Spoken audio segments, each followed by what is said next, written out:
या महेंद्र तोरडे साहेबांचा मतदारसंघ असा आहे,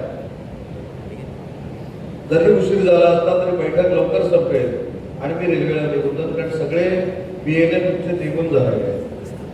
त्याबद्दल आमदार साहेब तुम्हाला मनापासून धन्यवाद देतो. नक्की BLO आणि BLA मधला फरक देखील आमदार साहेबांना सांगा. मागच्या वेळी 2002ला हाच कार्यक्रम आपण सगळ्यांनी राबवला आणि पुन्हा एकदा मतदार नोंदणीचा कार्यक्रम आता 2026ला आपण राबवला. म्हणजे जर आपण सारांश काढला तर अजून 24 वर्षानंतर पुन्हा एकदा हा कार्यक्रम व्हावा. त्याच्यामुळे फक्त हा कार्यक्रम आमदार साहेबांच्याच निवडणुकीपुरता महत्वाचा आहे अशातला भाग नाही. खासदारकीची निवडणूक असेल, आमदारकीची निवडणूक असेल, जिल्हा परिषदेची निवडणूक असेल, पंचायत समितीची निवडणूक असेल, नगरपालिका असेल, ग्रामपंचायत असेल, या सगळ्या निवडणुकांसाठी हा कार्यक्रम सुरू झाला. आणि मला मनापासून समाधान एवढंच वाटलं की आमदार साहेबांनी काय सांगितलं की BLAचं BLO जर ऐकत नसेल, योग्य सांगितलं आणि ते त्यांना ऐकलं नाही तर थेट आमदार म्हणून माझ्याशी संपर्क साधा, हे सगळ्यात महत्त्वाचं. BLA काय असणार आहे हे मला अजिबात सांगण्याची आवश्यकता नाही, पण शिवसेनेच्या निमित्तानं हा कार्यक्रम अतिशय महत्वाचा आहे. दर 4 दिवसांना आमच्या संपर्क प्रमुखांची बैठक ऑनलाईन माननीय एकनाथ शिंदे साहेब घेत आहेत. पण एक मात्र नक्की आहे, या महिन्याभरामध्ये शिवसेनेचा जो काय आवाज आहे हा महाराष्ट्राच्या कानाकोपऱ्यामध्ये आपल्याला बघायला मिळतोय, त्याचा साक्षीदार मी स्वतः आहे. मी विदर्भामध्ये गेलो, पूर्व विदर्भ असेल, पश्चिम विदर्भ असेल, मराठवाडा असेल, खानदेश असेल, उत्तर महाराष्ट्र असेल, पश्चिम महाराष्ट्र असेल, आपलं कोकण असेल, या सगळ्या कार्यक्रमामुळं गावागावामध्ये शिवसेनेचं अस्तित्व किती ताकदीनं उभं आहे हे देखील माझ्यासारख्या कार्यकर्त्यांना बघायला मिळालं. त्याच्यामुळे भविष्यात महाराष्ट्रातला 1 नंबरचा पक्ष हा एकनाथ शिंदे साहेबांच्या नेतृत्वाखाली फक्त शिवसेना असेल हे ठामपणानं आपल्याला सांगायला आलं. आणि म्हणून यासाठी पदाधिकाऱ्यांची, कार्यकर्त्यांची मानसिकता देखील अतिशय सकारात्मक असणं गरजेचं आहे.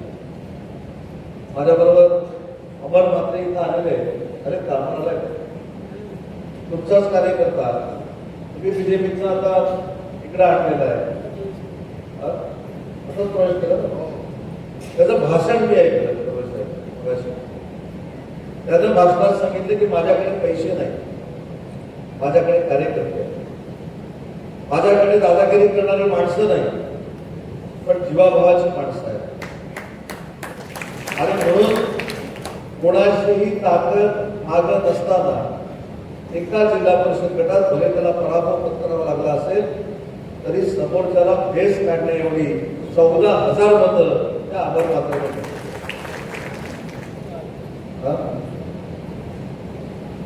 आणि तब्येत बघितली तर म्हणजे अमर एवढी मतं घेऊ शकतो का लोकांवर बोलू शकतो हे आपल्याला देखील काढावं लागतं. मी त्याचं नाव एवढ्यासाठीच घेतलं की सर्वसामान्य कुटुंबामध्ये काम करणारा एखादा शिवसैनिक ज्यावेळी पेटून उठतो, कार्यकर्ता ज्यावेळी पेटून उठतो, त्यावेळी समोर दिग्गज लोकांची पर्वा करत नाही हे त्यांना दाखवून दिलंय. आणि म्हणून मी त्याला शब्द दिलाय की उरणमधला पहिला जिल्हा परिषद गटाचा मेळावा संपर्क प्रमुख म्हणून तुझ्याकडनं सुरू करणार आहे. कोण दादागिरी करतो ते मला बघायचं. जसे काही लोक सांगतात आम्ही कोकणातले आहोत, तसं मी पण कोकणातला आहे. ते म्हणतात आम्ही मुंबईचे जवळचे आहोत, मी सांगतो ते तळ कोकणातला आहे. या सगळ्या गोष्टी बाळासाहेबांनी आम्हाला लहानपणी शिकवलेल्या आहेत. त्याच्यामुळे दादागिरीला धरत नाही. आपण प्रामाणिकपणानं जर शिवसेनेचं काम केलं तर एकनाथ शिंदे साहेबांसारखं उत्तुंग नेतृत्व आपल्या मागं ठामपणानं उभं राहू शकतो, याचा अनुभव माझ्यासारख्या कार्यकर्त्याला आहे. खरं तर गुवाहाटीला माझ्या अगोदर सगळी मंडळी केली. मी शेवटच्या 3-4 नंबरामध्ये होतो, परंतु साहेबांनी मला शब्द दिला होता कार्यकर्ता म्हणून तुझ्या मागं ताकद उभी करेल. मला राज्याचा उद्योग मंत्री साहेबांनी केलं आणि थोडेसाहेब प्रामाणिकपणानं सांगतो या महाराष्ट्राला उदय सामंत डोक्याला लागला तो फक्त आणि फक्त शिंदे साहेबांमुळे. हे आहे. जरी जर मला उद्योग मंत्री केलं नसतं, 4 वेळा डावोसला पाठवलं नसतं तर मी महाराष्ट्राला कळवले. मी डावोसचा उल्लेख एवढ्यासाठीच केला. मी डावोसला तिकडे गेलो, इकडे बोंबाबोंब सुरू होते. त्याच्यामुळे उदय सामंत तिकडे गेलाय, याचा डंका इकडे पिटणारे जे आहे त्यांच्यामुळे उदय सामंत काहीतरी महाराष्ट्रात करतोय हे दाखवण्याची संधी मला एकनाथ शिंदे साहेबांनी दिली आणि त्या एकनाथ शिंदे साहेबांचे हात आपल्याला मजबूत करायचे. ते BLAच्या माध्यमातून करायचे आहेत, ते गटप्रमुख नेमून करायचे आहेत, ते विभाग प्रमुख नेमून करायचे आहेत. आता तर जिल्ह्याच्या जो काय फॉर्मॅट आहे तो देखील बदलणार आहे. आता साहेबांनी निर्णय घेतला की जिल्ह्यामध्ये जेवढे मतदारसंघ आहेत त्या 2 विधानसभेच्या मतदारसंघाला आपला आता एक जिल्हा प्रमुख असणार. संपर्क प्रमुख म्हणून मी तर आहे, बरंच गोगावले विभागीय संपर्क प्रमुख म्हणून आपले काम करणार आहेत. पण आपण जर तळागाळापर्यंत जाऊन शिवसेना वाढवण्याचा प्रयत्न केला, हे खरं तर मला तुम्हाला सांगायचं नाही या मतदारसंघात. कारण या मतदारसंघात विधानसभेला अनेकांनी अनंत अडचणी आणून देखील शिवसेना काय असते हे थोरवे साहेबांच्या नेतृत्वाखाली त्याच्यामुळे संघटना बांधणी कशी करायची, मतभेद मागायची हे सगळं तुम्हाला माहिती. नगरपालिकेमध्ये आपल्याला चांगलं यश मिळालं, जिल्हा परिषदेमुळे मध्ये थोडं पाठीपुढं झालं, पण तरी देखील आपण सगळ्यांनी एकजुटीनं आता काम करण्याची गरज आहे. BLA तर आपण नेमूच, BLAवर आपण चांगल्या पद्धतीनं कंट्रोल ठेवू, त्यांच्याशी संवाद साधूच.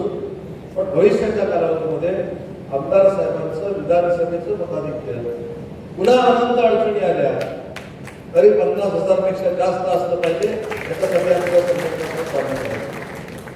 आणि म्हणून मीच महेंद्र थोरवे आहोत, मीच संपर्क प्रमुख आहे, मीच मंत्री आहे, मीच उद्योगमंत्री आहे असं समजून तुम्ही कामाला असं सांगितलं म्हटल्यानंतर उद्या कधीतरी इंडस्ट्रीमध्ये जाऊ नका. मी मला सांगितलं उद्या सांगितलं तूच उद्योगमंत्री असं समज आणि कामाला लागला. उद्या सगळे 10-15 लोक तिकडे कुठे MIDC जातात, तिथं मी तुम्हाला घेऊन जातो, तुम्ही चिंता करता. तिथे जे काय तुम्हाला करून द्यायचं ते मी करून देतो. परंतु शिवसेना संघटनेची जबाबदारी तुम्ही स्वीकारा. तुम्हाला स्वतःला पायावर उभं करण्याची जबाबदारी आज या उदय सामंत उद्योगमंत्री म्हणून स्वीकारली.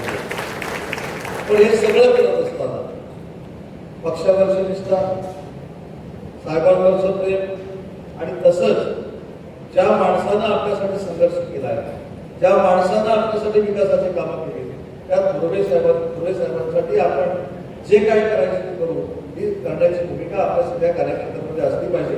आणि तेवढीच विनंती या कार्यक्रमाच्या निमित्तानं मी करणार आहे.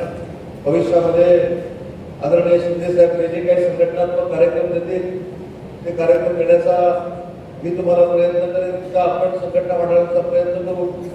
BLAचे फॉर्म आले नाही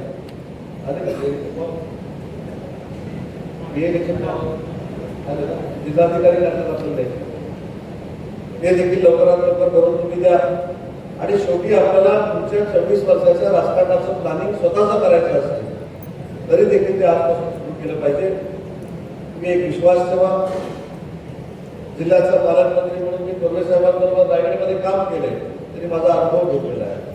आज संघटनेचा संपर्क नेता, संपर्क प्रमुख म्हणून मी तुमच्यासोबत काम करणार आहे. कुठच्याही शिवसैनिकांवर कोणीही अन्याय करणार नाही ही दक्षता माझ्याकडे घेतली जाईल. हा शब्द आज या बैठकीच्या निमित्तानं देतो. काल सांगून आज एवढ्या मोठ्या संख्येनं थोरवे साहेब तुम्ही ही बैठक घेतली त्याबद्दल तुमचे आभार मानतो. आणि भविष्यात शिवसेनेचे म्हणजेच एकनाथ शिंदे साहेबांचे हात बळकट करण्यासाठी आपण सगळ्यांनी कुटुंब म्हणून कामाला लागूया एवढीच विनंती करतो आणि थांबतो. जय हिंद, जय महाराष्ट्र.